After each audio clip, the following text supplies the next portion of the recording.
Mensahe ng kapahingahan para sa kaluluwa. Lumapit kayo sa akin, kayong nahihirapan at nabibigatan sa inyong pasanin, at kayo'y bibigyan ko ng kapahingahan. Mateo chapter 11 verse 28.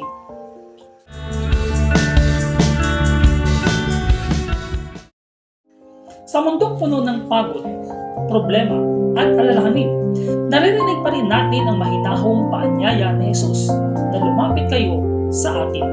Hindi ito utos, kundi isang mapagmahal na imbitasyon mula sa Diyos na nakakaunawa ng bawat luha, bawat takot at bawat sakit na itinatago ng ating mga puso. Dito sa Soul Care Ministry, naniniwala kami na ang tunay na kagalingan ay nagsisimula sa paglapit natin sa Diyos.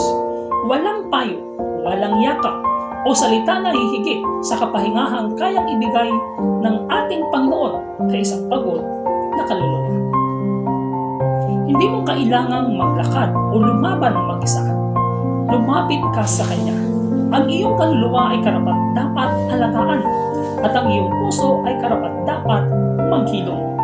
Kay Kristo, walang sinumang sadyang sira na hindi niya kayang buuin ulit.